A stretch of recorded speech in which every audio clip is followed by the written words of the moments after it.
Do you need my ID? Just a glance at it, I don't need it. Okay. Thank you. All right.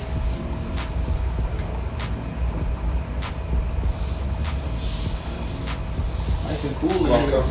Yeah. This is helpful. Interview days.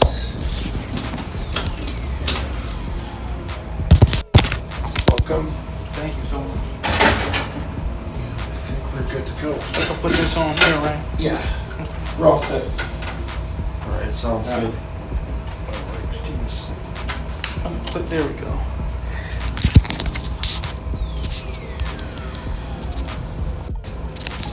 We'll get you set up with, here in the conference room. Sorry for the, a little bit chaotic. We have new furniture coming. We're doing kind of a remodel out here, so. Okay. Guys, we should be good to go. It won't need to walk through here again. Okay. For a bit, so we'll shut that door for a while. Okay. We'll do this, we'll do the interview. We'll go back and forth through the back door, so I appreciate you giving us some time here. Sorry, we're doing a remodel, we're setting the carpet down, so we're spending a little bit of money on the site. New furniture coming in, so. Sorry for the weird chaos. We have brand new conference table, everything coming in, so we'll do go ahead and have a seat here. Okay. We'll do a Teams meeting with John Niederhaus to start off with. So we'll okay. He's going to be the hiring manager for the location. I'm a national project manager for the company, so I don't office out of here, but I've worked out of this building since 2004. Oh, okay. So let me get, I need 2 monitors at this point. Sorry, I was working on a... Oh, okay. So you do most of your like your work, you do it off of this laptop? Yeah, I work remotely 90% of the time. I travel a lot for my role, so... Oh, okay. So I work on construction project management. Let's get on camera here. Morning. Morning. So we'll get both of us here. I'll grab a seat. Morning. Hey, Derek. Hey, how are you? All right. How you doing? We'll go Pretty good. full screen in a second here. Okay. How are things in St. Louis? Rainy. Oh, really? Yeah, a lot of rain. Have you guys been dry, or has it been a wet spring for you guys? It's been wet. I have to cut the grass every week. Oh, I kind of like it when it's dry and the grass doesn't grow and I don't have to cut it. there you go. Well, we'll try harder to get some global warming for you so we can get rid of that. I'll start the generators up right away. It'll be part of Yeah. introduction to all of the equipment we have here. So John, basically, I don't know what the term is. They consider it senior site manager. Basically, he oversees a couple of sites. We've got a couple other managers that have that same role. Been with the company since when? Were you? Okay. 6 for him. Like I said, both of us have a background of being in operations, and then both of us moved into management, different types of roles. But so there is definitely upward mobility in the company, stuff like that too. And we're nationwide, so it's besides just here, the upward path has potential to go into other pieces like either networking, project management, engineering, if that's something you have an aptitude for. But since he's officially the hiring manager, I'm just the boots on the ground to help him out with give you a tour of the site and show you the equipment, infrastructure, the stuff that we need operations people to be up to speed on. So Yeah, let me just close my door real quickly. I forgot to do that. sounds good. All right. So Derek, this is what we call DCST position, data center support technician role. You'd be working most of the time by yourself. There would be some overlap. So, if working by yourself is a problem, then you should speak up. Some of the things you have to do in this role is security is a big deal. So we want to make sure that only the right people access the site. So you have to check their credentials, check them against a our portal, which would have anyone who's allowed on site. They would be listed in there. So you check their names against government-issued ID. If they aren't on the list, then you can't let them in. Sometimes it's, you just kind of have to call around to see if you can allow this person in or not. There's other things. It's a very service-oriented position. We deal with customers on a daily basis, and that's why we're here. So you want to kind of build up a relationship with your customers, build up goodwill, so that, if something goes wrong in the future, hopefully you'll have built up a good amount of goodwill where they kind of could look past any mistakes we've made. To that end, it's important to open tickets quickly, reply to tickets quickly, put in notes in the ticket, just so the customer doesn't feel like they're being, they don't know what's going on. A lot of this is just setting expectations so that, customer knows, oh, he's working on this. I don't have to worry about that. And if you give timely updates, it's often better to give the customers the updates before they ask you for an update. So then they're already kind of a little antsy. Reliability is a big thing. Showing up for your shift on time. The next guy will be waiting to go off shift. There's always has to be somebody here 24/7. So John, as soon as you get there, have you talked to them about what shift position you're looking to fill? I'm not even sure either from my side. So yeah, I'm looking for the mid shift, 12:30 to 8:30 p.m. I think we talked about that on the phone, Derek. Yeah, we did. That was Okay. a shift that I would have wanted. Yeah. Right. So showing up to your shift every day, showing up on time, those are kind of simple things, but they're very important. Being able to cover shifts for other people is a requirement. Somebody's going to be sick or somebody's going to be on vacation. So being flexible is important. Just as, you would need time off for being sick or going on vacation, it's kind of a double-edged sword there. Let's see. And then customers will call you and say, hey, can you reboot a server, or can you troubleshoot this network problem I'm having? And so you got to react to those things pretty quickly as well.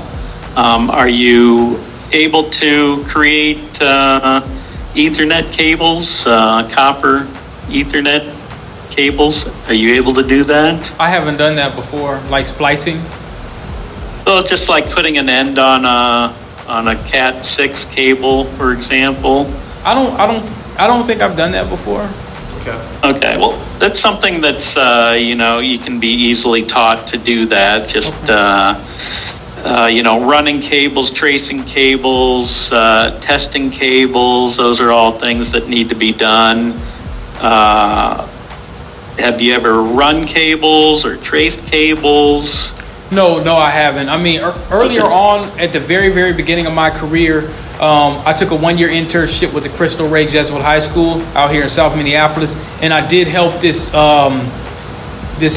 fiber optic company help with some of the implementation of, stacking, routers and switches. That was a very long time ago. My career kind of morphed into, more so desktop support, and then eventually system administration and technical training and tech support engineer. So I haven't really touched a lot of the physical stuff, in a long time. I mean, I have like a network tester at the house, but I don't typically use it that much. I'm familiar with using things like Wireshark and packet tracers and things of that nature, but not so much from the physical end. All right. Well, those are things, you could learn. We do a lot of racking and stacking, just installing servers and racks, running cables, sometimes with the trace cables, and that's just kind of more of a getting down under the floor, following the cable around to see where it ends up, if it's kinked or something like that. We do run fiber cables as well. Those kind of have to treat with a little bit of care. You don't want to crimp those because then they'll never work. But yeah, those are all things that you could learn. I don't think they're especially difficult. Let's see. Do you want to talk about your resume, Yeah, Derek? yeah. Maybe what you're doing now. Are you working now? Right now, I'm not working. I was laid off from Veritas as a technical support engineer back in December. As you know, that they are going to be merged with a company called Cohesity, which is an AI company in San Jose. I worked there for about 2 years. Right now, I'm enrolled in a Cisco CCNA class in the morning. I wanted to kind of get more familiar with the network, something I probably should have did a long time ago. The beginning of my career kind of spanned into a lot of desktop support. I worked at Travelers Insurance, Medica, AIG, several different companies when there was this big Windows XP to Windows 7 migration here in Minneapolis. I worked on pretty much all of the projects, Blue Cross Blue Shield, a lot of insurance companies. And then eventually I became an end user support specialist for TCS. And if you heard about TCS, if you buy a burger or if you drive a car in India, they probably have something to do with it. They're a very large managed service firm, and they were working on the Cargill and Boston Scientific project. So I was kind of helping out with the Commvault project, and when they were desegregating their WAN, what I would do is I would fly out in different places. I believe I went to Columbia, Missouri at one point, Iowa. They wanted us out in Texas, and to help with a WAN desegregation. So I would just basically take the I think it was not the coaxial cable. It was forgot what the other cable, the name of the serial cable, and hook it up in the putty. Go to port 22 SSH into the back of the switch or the router, and then what would happen is you'd have remote network engineers over in India that would desegregate the WAN, and I'd go to the next site. I did that a good amount of the time when I was at TCS. Eventually, I became a system administrator for a small managed service company called Syntax. And there, what I did is I was kind of the first line support with XenApp and Xen server questions. I pretty much did a lot of monitoring of the servers when it came to any outages or servers or network issues that they may have. I was pretty much the main person in the managed service division. Eventually, I went over, let me back up a little bit. During that time, I started speaking at a school called Metro State University. It's a couple blocks down from us right now. On Saturdays, I would go and speak to kids about the Microsoft Imagine Academy. I did that for about a year. There was supposed to be somebody for that program where there was an instructor. So I just kept showing up on Saturdays. So Monday through Friday, I'd work as a Citrix admin. And then on Saturdays, I'd go speak to kids at the Metro State University. Then I was asked by the Osiris organization to write a curriculum for adults. And I taught that class for 7 years for the Urban League and the Minneapolis Park Board and over in South Minneapolis for people to learn and how to get certified for the 98.366 Microsoft certification. It's now defunct, but the Network Fundamentals was kind of an entry-level certification for people that wanted to get into IT. And I actually helped 200 to 300 people get employed in Minneapolis. So I did that during the whole time from January 2016 to September 2022. I helped stand up an Azure Fundamentals class where one of my students actually wanted to take over my teaching. And so I pretty much just gave it to her. And, I ended up as a tech support engineer at Veritas. Yeah, All right. let's say a ton of qualifications that are, to be quite honest, are probably a better fit for someone like Mark's team than someone honestly here. That because a lot of the stuff we do here is physical, like he was getting to critical infrastructure. So the ability to understand the BMS, BAS networking for security system, for the building monitoring, having technical and physical aptitude to kind of understand, power circuits, understanding troubleshooting for power and stuff like that too is more of a key here. There's definitely a lot of skills that come into play on the technical side. That's where our kind of background is. But I don't know on your thoughts, Mark. We can definitely still go through, kind of show the site, but my fear is this role might not be, for the specifics of what his career goals are, the challenge he's looking for. I don't know about your thought process, John. Right, and I kind of think that as well. I think it would probably be good just to show them the site, see how that plays out, and then just kind of go from there. Yeah, I mean, definitely. Yeah, I don't want to steer somebody wrong that has obviously goals. You're going to get your CCNA. Mine has lapsed because I don't do networking anymore, stuff like that too. Okay. So I understand that interest. Those skill sets, we do wear a lot of hats within H5. So a lot of times I'm building VMs, stuff like that for our IT department, or helping set that up for security systems and whatever else. But it's not typically our role that our DCST would use. Okay. We do have some rising stars in the company that do kind of dabble in that. Matt Kirkpatrick at his site kind of does some of those types of administrative pieces, but it's not a normal.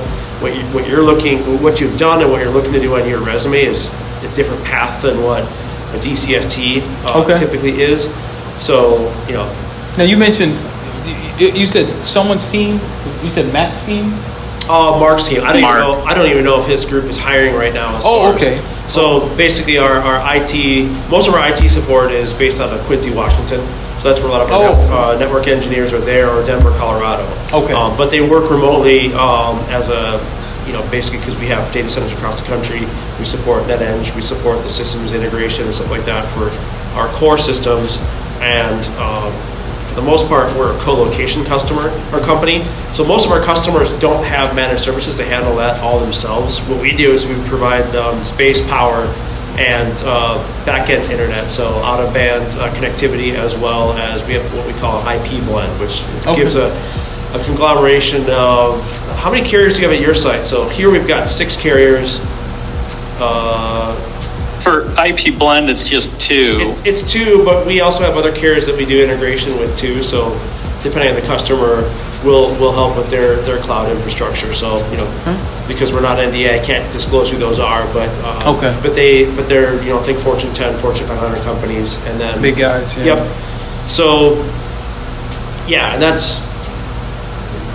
that's where I want to make sure that, I'm not necessarily the hiring manager, but I want to make sure we're not trying to overpromise something that's not going to fit what you're looking for on the technical side. Makes sense. You're looking like, it sounds like you want to stay more on like the managed services side of things, net engineering, systems engineering. As opposed to, the role that's here is mostly physical security, operations security, and a little bit to do with network security too, but not at that caliber, I guess. Okay.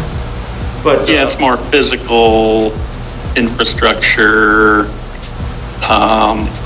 There is some networking, but it's more at the physical layer. Right. Like cooling and stuff. Well, the networking, the physical layer is like what he was getting at too. Like be able to make Cat 6 cables, testing them, making sure that all the bandwidth checks are good for that. Fiber optic, if we're looking for people that can do the terminating testing there. So it's a lot of it's boots on the ground, and also being able to troubleshoot and think on feet. So if the power line goes back there, generator doesn't start up by itself. That be able to think mechanically on the thought process, like what's going on with the generator? Is it getting fuel? Is it going to start up? Is it not getting a signal from the PLC? Okay, let me just manually start the generator, manually close breakers, stuff like that. So it's a more electrical kind of. Well, it's electrical, but there's cooling side too, as far as like as well. The cooling systems, is it getting hot in the data center? What is the process? So HVAC. HVAC as well. Okay. I mean, it's wearing a lot of different hats, but it looks like, you know, looking at your resume and what you talked about, it's something different than what you're looking at doing. So, and the last thing I want to do is basically be disingenuous and have someone come in and go, oh, I thought I was going to do a lot more networking and IT support Right, type of yeah. thing. But at the end of the day, it's your call what your interest level is. We can definitely do a tour. I can show you the Let's type do a of stuff tour. that we Yeah. do here. Yeah, let's definitely do a tour. Yeah. So, John, does that still sound fair to? Yeah, oh yeah, that's great. That's fine. And, you know, we can talk later. Okay. All right. All right. Thank you, Derek. Thank you so much. All right, John. I'll let you go. We'll sync up later on today's later call. So, sounds good. Okay. Thanks. All right. Thanks, John. Uh-huh. Yeah, I can. Yeah, I mean, this is a small piece of a much bigger company, and like I said, there's a lot of upward options within H5, but you know, it looks like what you're trying to go into. Why is that here? What you're trying to get into is, it sounds like it might be a little bit different. Yeah, I guess more so with the networking, but Right, and you know, that's where back when we had, so you know, kind of starting off here on this room. We used to have a product called Fully Integrated Managed Services, FIMS was the product. So that's the original company that started this in '99 was called Agility. It was part of GoFast Networks. I'm not sure if you're familiar with that. That's historically a big ISP in the Twin Cities area. They've provided everything from ISDN to T1s, optical fiber to customers and businesses around the Twin Cities. And this was our data center for those customers. And a lot of them had servers here that we built, we managed for them, we managed the databases. That's where I came in. I was definitely in IT, MCSE, I had Cisco certifications, even Novell, if you've even heard of that. yeah, Novell, group wide. Yep, so, Yeah. we had a lot of those customers, and from this cage here, all the way in the back past where that red wall is there, was all customers that we built and managed their servers, and all they did is run their applications off of them. And that's how things started out. As you know, the industries had changed to being more virtual, so we did have a lot of big Citrix farms that this was a replicator for, Boston location, as well as New York and Texas.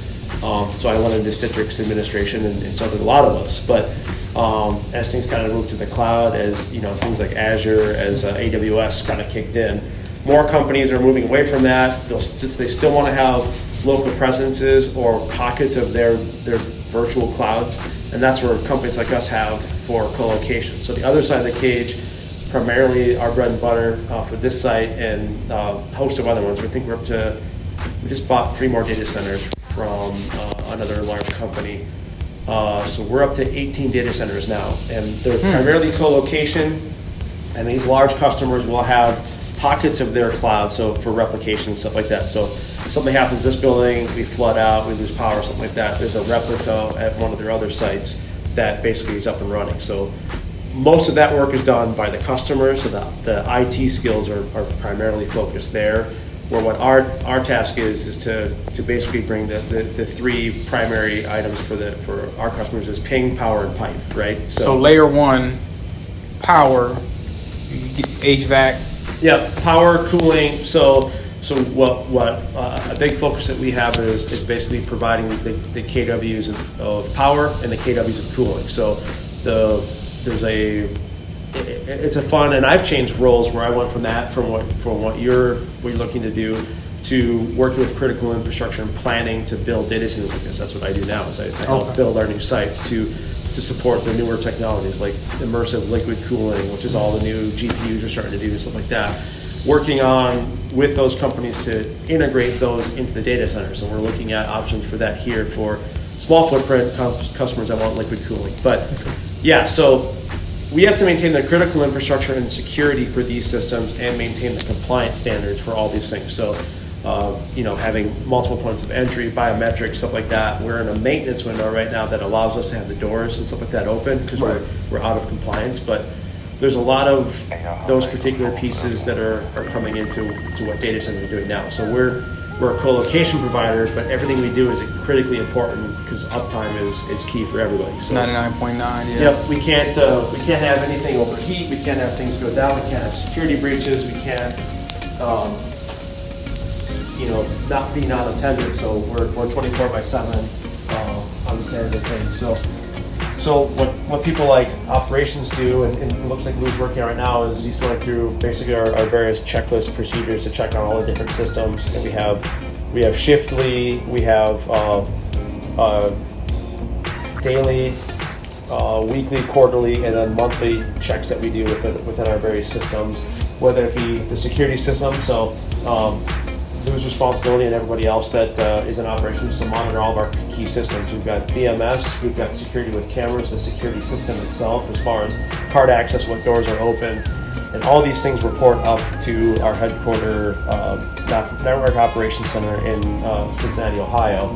So if Lou's busy with something and something else pops up, it's their job to monitor and help supplement, although there's some rough edges there that we're trying to get, so they are more helpful for our teams here.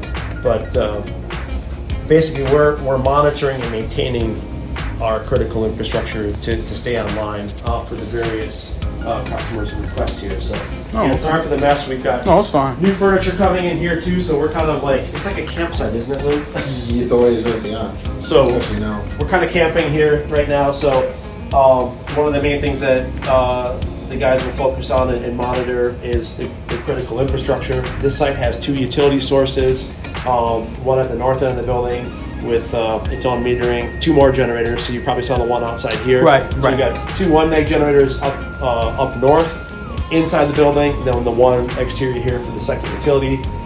4 UPS systems. You're familiar with what those are? Uninterruptible, Yep. power, yeah. Power supplies, yep. So we have 2 pairs of UPS systems. They're redundant of each other, so if UPS 1A goes down, UPS 1B takes that load, and vice versa with UPS 2A and 2B for this data center. So if there's a major storm, like, we have major storms, where I stay at, the power goes out a little more often. I used to live in Oakdale, but Sure. it tends to, Oakdale's kind of, its system is a little janky, like far as electricity, Sounds like Woodbury, Chanhassen, right, Lou? Yeah, I don't know why they just, I don't know. Yeah. I think it's just old power lines or whatever. I mean, Excel does a pretty good job getting back up. So like if there's just a major thunderstorm, Yep. or like a decent sized tornado or something that knocks all the power out, you guys still run. Right. Yep. So Okay. The UPS, we're 24/7, 365. Our cooling, our electrical for the customers have to stay online. That's why they move out of the small server closets in office buildings and move to places like us, because we have 3 generators here. So the UPSs, as you're very likely aware, they fill the gap. The power goes out, the UPS takes the critical load, and then that gives us time, or the system time, for the generators to automatically start up and then refeed the power back to the UPSs and then recharge those batteries and keep the customers online. So Until Excel comes out and it gets all the power lines back together and stuff. Yep. Yeah. Okay. For the most part, our power outages are typically pretty brief, but there have been occasions where we've been on generator for multiple days, and that's another type of troubleshooting too. It's like, okay, generators have started, we don't know when the power's coming back. What do you think would need to happen right when you're thinking about that? Okay. I got to order fuel. I got to make sure that I have a fuel delivery coming, Right. because these generators are going to be bingo fuel. I think this one will run for 72 hours. The other 2 on the north end will run for 48 hours without needing additional fuel. And then there's other things that we have to factor in too. So And he's been here a while, right? Yep. This gentleman here. Okay. yep, Oh, yeah. Oh, all day. He's been here all day. Sorry, Lou, we're behind your back. Oh, I mean, No, fine. I was saying, like he has worked here for a while. Correct. Yep. Okay. Yeah, Lou was hired in when I was what they call a lead DCST, or a lead, it's actually called the senior. I don't know what they call us back then. Senior tech. I don't know. yeah, you'll probably see I that. saw. I was considered old. I don't know. but yeah. So, and like even in the case of Lou's background and my background have changed too. The role has changed a little bit for what we do on site and stuff like that. And as the custom company has changed hands, so I started with the company, so the site was built by a company called Agility. It was bought up by a Texas company called Vericenter. Vericenter sold to a company out of, I don't know where they're out of. They were out of Colorado too, called SunGard. SunGard was bought out by Vericenter or V-Exchange, and then V-Exchange sold to H5 2 years ago. So H5 Data Centers is out of California technically, but spiritually out of Colorado. But each of the companies have a different vision, different thing they want to do, and then what they see as a DCST or the ops role also changes. So basically, what he would be doing is monitoring the cameras, making sure that there's no issues with the pumps or Yep. and then if there is an issue where you got to rack and stack something, you would just go in there and rack and stack it and just Yep, we have. Put in. So for the co-location customers, we have a service called Remote Hands, where it could be any of those things. So I don't know how often right now because I'm not in this role, but we'll do things such as hooking a serial cable up to a Cisco switch, verifying things are online, stuff like that, and then basically work to be those remote hands for that customer. For our equipment, the technical aptitude can be tapped into a little more. So if we have a Juniper switch go down or something like that, if we have skilled techs on the location that can work on that kind of stuff, then we'll help net engineering get that system back online, or work with the VMs, or work with the storage for the DVRs, the SANs, and Fabric for that. Okay. So it's not super common. This site is one of our, if not the smallest data center we have. A lot of the ones that we have are upwards of 70 to a couple 100,000 square feet. So this is right around the 10,000 mark for this data hall. Some of the projects we're building are it's a conglomerate because we buy our company buys.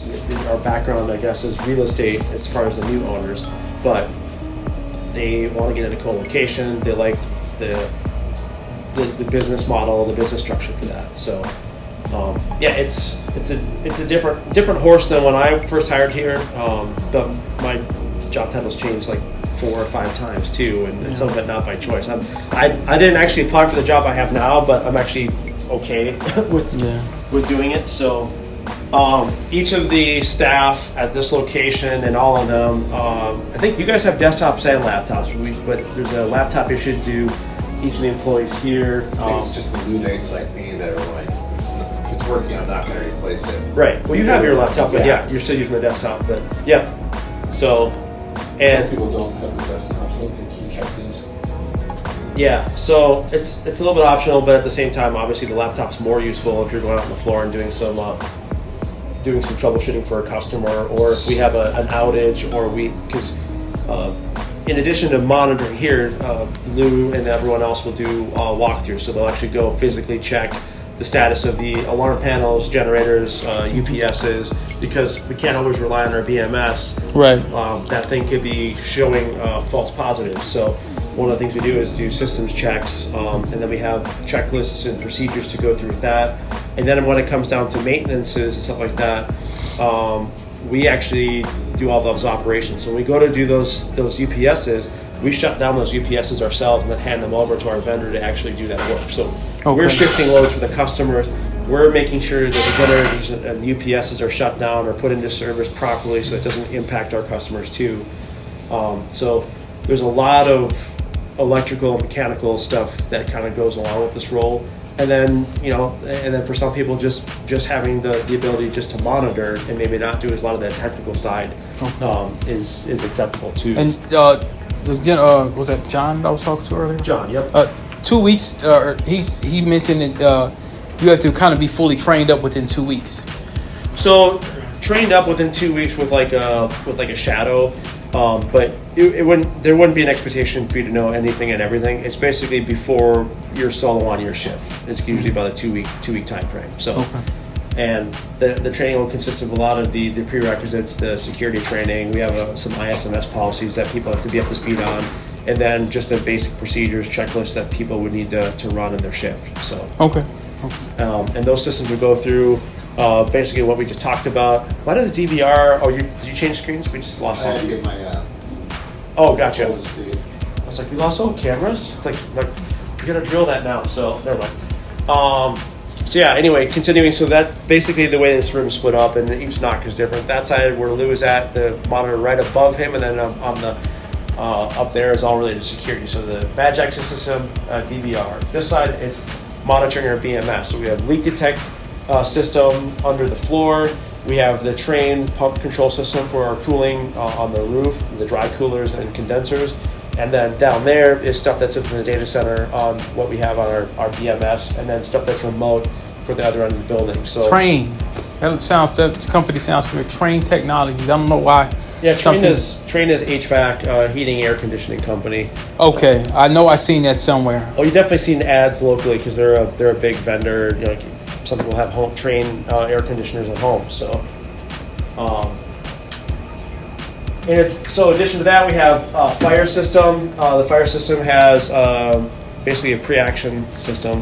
What that means, there's the pipes above typically all data centers are dry. There's air in the pipes, and the pre-action system, once enough detection goes off, so you have two smoke detectors, it'll open a valve. The system will open a water valve, which will keep the pressure in the pipes, but it'll be behind an air jacket. So the pre-action is to activate the water, and then once a typical sprinkler head, like if someone bumps it or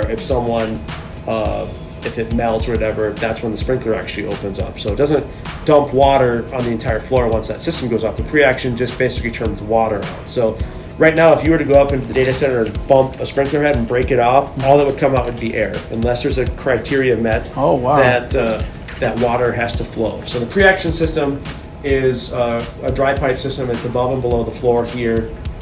And in addition to that, we have an early detection system called VESDA. Most data centers have this too. So basically, if you can hear this fan, Yeah, I hear it. it's two active sniffers that are sucking air out of nozzles throughout the entire data center and testing it. It's doing an air quality test to see if there's hydrocarbons and other showing that there's senses like smoke and stuff like that out there. And this will warn us before a smoke detector goes off, so we can give some early time to check things before the system goes off. And this panel will call the fire department too. So saying that there's a fire system going on. So there's a lot of interesting, little technologies that go into all the different data centers. And then kind of what you're looking back here, these are remote enunciators for our one generator that's outside, and then the UPS systems that are on our floor here. So either unlit or green is a good indication. If these go red or yellow, we have an incident that we need to investigate, and then we have an escalation process locally, and then through the company of what people need to do to kind of go through the different things. So you're talking about some serious high availability going on here. Yep, absolutely. So that's, like I said, this is a little bit atypical day. We've got some construction going on, so we've got doors propped open and stuff that we don't normally have. But one of the other things that we deal with, thank you, Lou, we'll be out of your hair here. So one of the other things we deal with is maintenance windows. So everything we have to do, we have to demonstrate for our customers is that we do procedures and stuff like that are scripted and have a maintenance window and notify the customers. So when I do a generator maintenance, we notify the customers. If the power goes out, we notify the customers, stuff of that nature. We never want to have an outage, so we go through the process of communicating what we work on with them, and all the customers basically have agreed to our maintenance calendar that we have. So we do a lot of checks that are daily, like I said, some that are monthly, some that are quarterly, and some that are infrequent, like every three to 5 years. So all these are scripted. When customers sign contracts with us, they agree to that, and they prefer for us to manage as much of the maintenance as possible. So I guess any questions on that before we actually go to the floor? Nothing I could think of. Okay. Nothing I could think of. We'll go out to the floor. So these sites, most of our sites have two-factor authentication. So on this one, it's biometric, a PIN or badge and PIN. Okay. Typically, we would not piggyback coming in here, but we're kind of a tour mode. Right. So we're going into the raised floor area. This is where a lot of the boots on the ground is for our team. So we have a 3-foot raised floor within this data center. All of the HVAC systems pump cold air under. So the sticky mats are To keep the dust and other things out, because the airflow is constantly going through the entire data center. So basically how the system works is all the air above us, the hot air, gets pulled into the HVAC units and is pushed under the floor to these raised tiles. So this data center, not all of them do, but this data center has raised floors, so the air conditioning comes up and it goes into the front of the servers. And you'll see these temp sensors here. What those do is they tell the HVAC systems, hey, we got enough cold air, or we don't have enough cold air, or it's too humid, and all the different what they call crack units, which these are one of 10 of the HVAC systems in this data center floor. That's the HVAC right there? Yep. Okay. That's pumping cold air up and through into the racks and stuff. Some people don't like all the noise. I kind of like the noise. Oh, the white noise? I like that. Yeah, I'm used to it just from working in here. So that's the cooling side. Our power distribution, so you saw on the map, we have 4 UPSs. Right. The UPSs feed what we call PDUs, so power distribution units. Each customer has an A side and a B side. So both of these, so one A4 and one B4, that provides a pair of circuits so the customer has 2 electrical paths. So if the A side goes down, we lose power, the UPS fails, or this PDU fails, they have a backup. Okay. So we have redundancy all the way back to the power system. We got 2 utility feeds, we have 2 generator sets, 2 UPS sets, and those feed the individual customers. So when you come back here, you'll see we have an orange and a blue. So this is A side power, this is B side power, which feeds the customer equipment. If something happens again, they have to make sure they have dual corded power supplies and or what they call a static switch that'll switch between the different power sources to keep their. So if you had to replace a cable and you say you trace it back, you'd have to go all the way behind somewhere and underneath. A lot of times, yeah, because we have this side has what's called home run cables for the most part. So for the most part, tracing the cables on our infrastructure is pretty straightforward. We're going to give them likely 2 feeds from whatever their ISP connections are, and then the rest of the cable traces are often done within their rack. So say they lost hey, one of our ports went down, can you check to see if that's live on our switch? We'll do the hand-to-hand cable traces to check within their rack. So their ISP, if a customer says, hey, I don't want my ISP to be in the building, well, let me think here. I'm trying to think how I answer this question. Their ISP, they won't put it here. They'll put it in their site. Right. So the ISPs or the point of presence for the POPs for our telco are all on the other side of that red cage over there.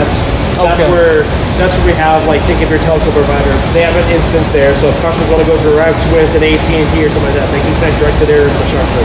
If they want to use our IP blend that our NetEdge team supports, then they'll connect to our infrastructure. And I'll show you some of those racks over here. So again, we do a lot of stuff that customers do because it's co-location. They do a lot of stuff themselves, and we have tools, stuff of that nature for them.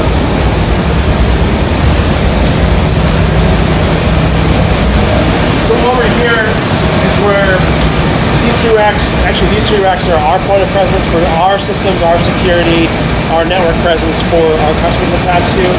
And then the further on racks, these 3 right now are basically vacant. They're going to be replaced with a new telco provider. But the rest of the telco that customers connect to are all of the remaining racks within this structure here. So this is our infrastructure within this cage, and then the remaining managed server customers are in this small cage here. But the rest of this side mirrors what most of our locations are as being co-location. I notice it's warmer over here. Yeah, it's gonna. So what we do is we do pointed cooling. So if you go above the tiles, we're only cooling where the customers need to pull in cold air. Oh, I see. And then the rest of the hot air. So a lot of the newer sites have a better efficiency model called containment, which you kind of see a little bit over here. We have doors at the end of the row. So we have what's called cold rows and hot rows. So this row is cold air only. So we want cold air to be pulled through here. And if we go back behind this rack, this is what we consider a hot row. See how we have no tiles up? Yeah. All the hot air from the servers come back out here, go above either the ceiling or the front area, and it gets pulled back. Oh, it is hot. I can see if it's like a cold day, you feel good right here. Oh yeah, we work. I spend a lot of time working on there's 50 people outside. I'll stand in here all day. So we're a hot row. Most of the customers have the ability to bring their it. That's why it looks like downtown Minneapolis, all the different height buildings. Yeah. So the customers can bring their own racks as long as they meet the footprint requirements of the site. And this is kind of our attempt at kind of having a cold air containment door, so we don't basically, so these systems, so that hot air doesn't come back around and get pulled back in. We want it to go to the top of this unit to be pulled back down, recooled, and then put back onto the floor. But you'll see multiple instances of these. So you saw the first two PDUs, they have a different color than these. So our utility 2 and UPS 2A, 2B are feeding two different sets of PDUs that show yellow as far as UPS protected power. Compared to here, these are coming out from utility 1 where they're green, showing UPS protected power. The crack units you'll see are going to be black and gray. They're not UPS protected. So when the power goes out, our HVAC shuts off until the generators kick in. But the critical infrastructure stays online. So this is a generator. No, this is not. That's This HVAC. is another HVAC, yeah. So there's 10 HVACs, 14 PDUs, and countless server racks throughout the space. So if somebody replaced one of these PDUs, I'm just doing a quick guess. That thing right there is at least $100,000. I'm just looking at. I know it's at least got to be $100,000. Sure. And that's probably about 200. Yeah, there's a lot of, Yeah. Data centers are a lot of money to maintain, build, and operate. That's one of the reasons why there's always, I think 25, 30 providers that do this type of stuff that our company does at our scale in the country. So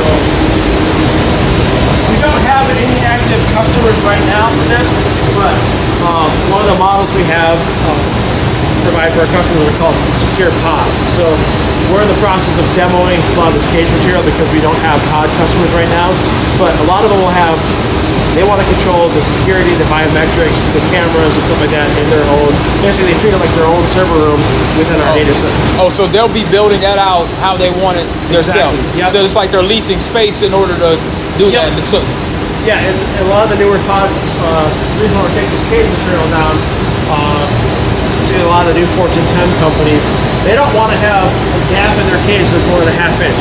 If you can stick a finger through it anywhere in the entire process or a piece of paper through it, it doesn't meet their security requirements. Okay. So this cage material doesn't meet the modern requirements for those customers that look for spaces like ours here.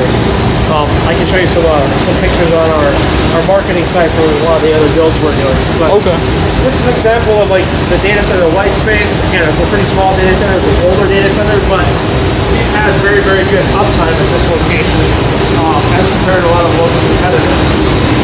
We'll go in here to the electrical section here.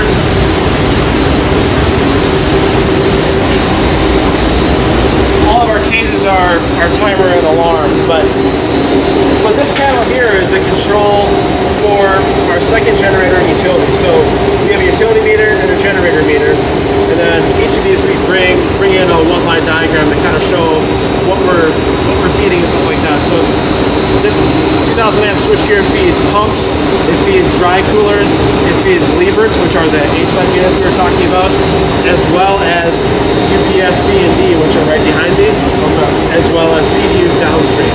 So what this panel does, this is what they call a PLC program logic controller. Oh, okay. And so there's software controllers, relays, everything inside this panel.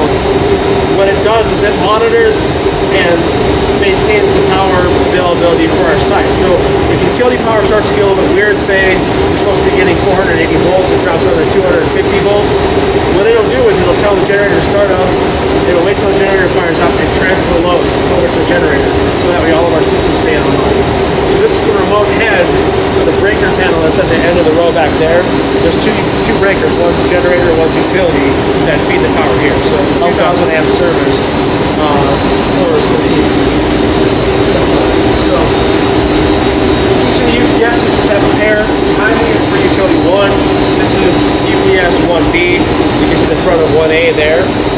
And then down this row are the actual battery cabinets. So these are 540 volt DC battery cabinet, so if utility power goes out, the site will run on battery.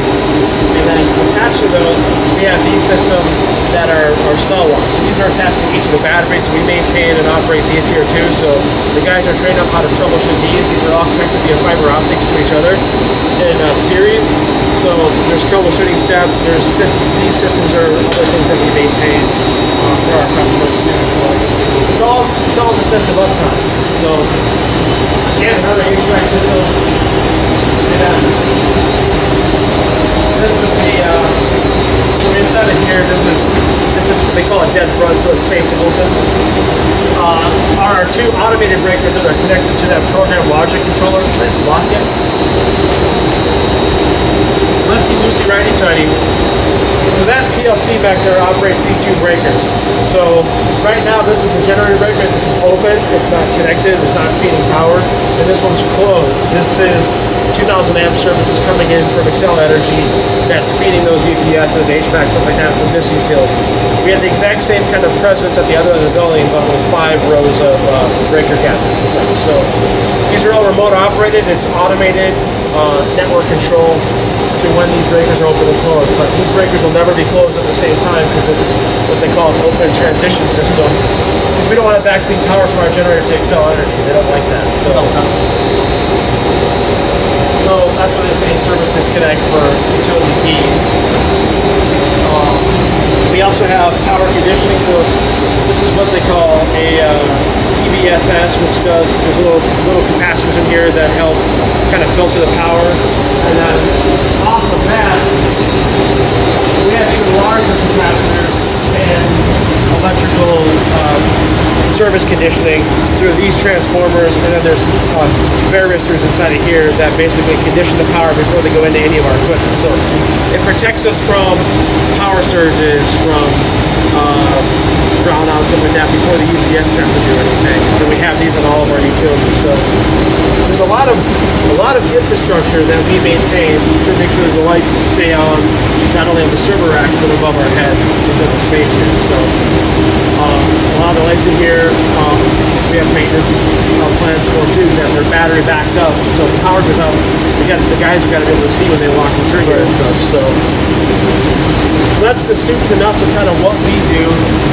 And then you can kind of see within these systems too. These are monitoring both the input and the output power, the battery voltages. These are all networked into our monitoring system, so we can remote into these UPSs and get the statistics. Thankfully, not sure we do any type of remote shutdown or anything either. We don't want those to get hacked, but yeah, that's effectively what these guys are here to monitor, help maintain, and everything for our customers. Okay. So that's kind of the gist of the tour. I don't think we need to go up on the roof and look at the other HVAC equipment, but The first time me being in a data center. yeah, a lot of data centers will have different looking equipment that basically does all the same thing. In our world, we call it critical infrastructure. Fire extinguishers, exterior and smoke detectors. Those are the nozzle, that little nipple there is that vacuum system that's pulling air from the data center. That's the Vestas system next to the smoke detector. And then, like I said, you see all the dry pipe sprinklers up here for the pre-action system. So if I'm not going to do it, if I were to knock that sprinkler head off, all that would come out would be air. There's the air compressor that charges that system until conditions are met for water to be flowed into this area. Can't imagine the size of how big Google data centers are. They're probably 3 times this size. Oh yeah. Out in Rosemount, Minnesota, they're building one for Meta. Yep. Yeah. So, or not, was it Rosemount or Lakeville? I think it was Rosemount. Yeah, Meta, we know, is building out here. Obviously, then you have companies like AWS, Microsoft. Yeah. Heck, even Apple is getting into the. Oops.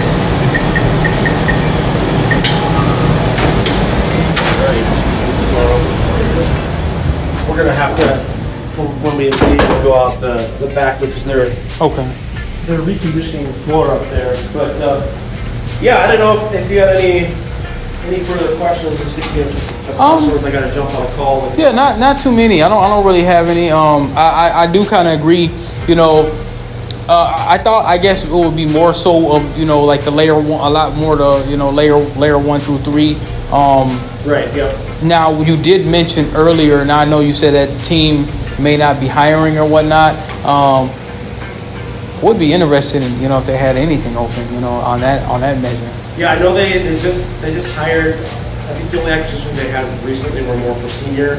Oh, senior, okay. Network engineers right now, but I know that as we're growing, there's other opportunities. But yeah, John and I are happy to forward your resume on to Mark Durbin, who's my former boss. Okay. He's a former Navy guy and with my boss for 6 years in the previous company. Good guy, but I don't know what their group needs right now. How many openings do you guys have for this? Just one? I have no idea. Oh, for here? Yeah. I think it's just one. So. Okay. Do you guys accept referrals too? Just in Yeah. case I know somebody, because, you know, I do know, I used to do a tech training class, and I do know people that, you know, this would be kind of their thing, right up their alley. Yeah. I know. I know at least one, possibly more. I don't know the full stats. I'm just helping John, and Pete McPeters is our vice president of this area. We're just doing some interviews since I live locally. I don't office out of here anymore, but it's easy enough for me to drive off from Chanhassen to do some interviews and do some tours and such. But Chanhassen, okay, Paisley Park. not too far from there. Yeah, Not too far. I grew up. I actually grew up not directly, but I worked at. I'll escort you so you can get out. Okay, do you want me to take this off? Yeah. Okay. We'll get that to Lou. All right. So we'll go around the back part of the building because I don't want to interrupt the phone calls. Especially when you want that stuff on your shoes. So.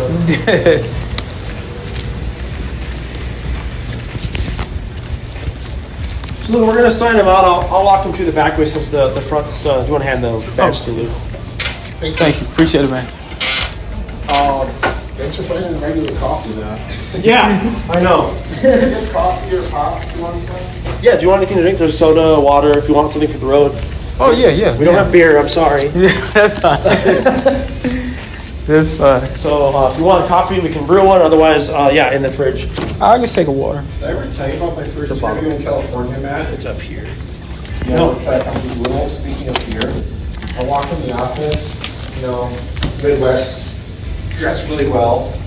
No one has even a tie on. 2 interns are right inside the door with bottles of beer.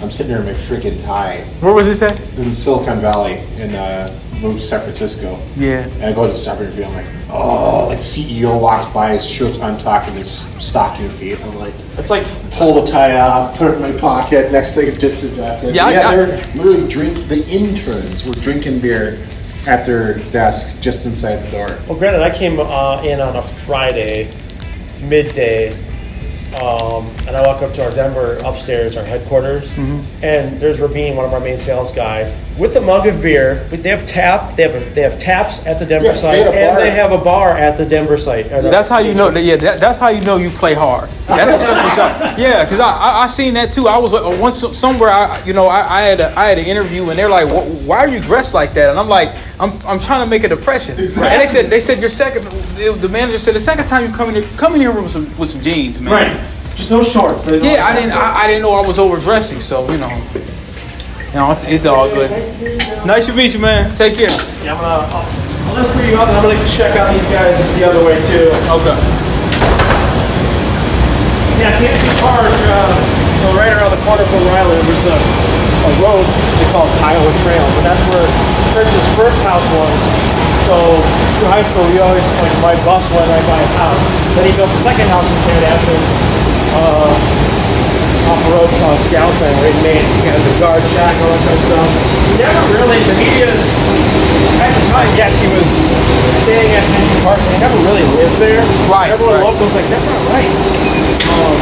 But I knew his dad. His dad was a freaking customer at Byerly's when I was in high school. So I had a lot of time with, be able to chat with him. But he was a good tipper, really nice guy. Yeah. And Prince came in a couple times, but what's going on here? He's doing saw cutting. Oh, okay. Oh, man. The school's remodeling too. So. Cutting and corn.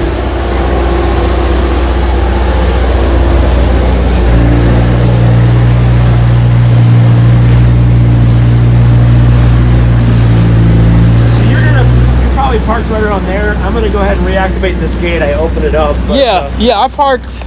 Yeah, I just kind of parked around. Okay. Yeah. Well, it's nice to meet you. Thank you so much, man. We'll Thank you. Definitely stay in touch. And yeah, if you have referrals, please. Should I send them to?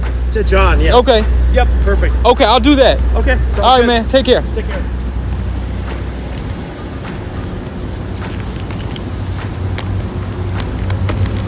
Well. Somebody done offered me some coffee. He said we could brew you some. See, that other place didn't offer me no coffee. I had a little problem with that because I know when someone comes to my house, I'm going to offer you something to drink or something to snack on. I'm going to offer you with the same thing that I eat. I'm going to offer you the same thing that I eat.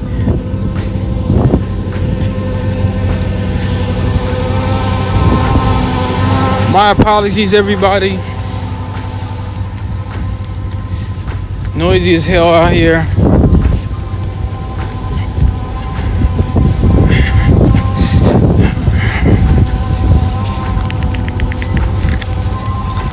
Noisy as hell, windy. That's what it's like in a data center, y'all. That's what it's like. Beautiful out here today, man. Oh my gosh, it's beautiful out. I'm gonna take Dex to the damn park. Yeah. But let me see if we still rolling. Yeah.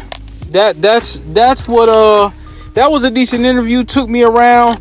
They pretty much said, hey, you're more looking into the software side, which is true. And I kind of wanted to get some data center experience, but I said, well, you know what? It's all good. But look, I got my water. They offered me coffee. That's a good sign. If a company don't offer you no coffee, I don't know. But as you can see what they said, hey, in Silicon Valley, you got folks, the interns sitting around there having a brew. They still doing their work. I'm telling you, these folks, they play hard when they work hard. I'm going to upload this for you guys. Peace. Hey, Derek. I just wanted to thank you for coming in and interviewing. I do have to say we've gone with someone else who I think was a better fit. But again, I appreciate you coming in. And I just wanted to let you know. So thank you very much. Goodbye. And there you go. They went ahead and went with somebody else, so we good.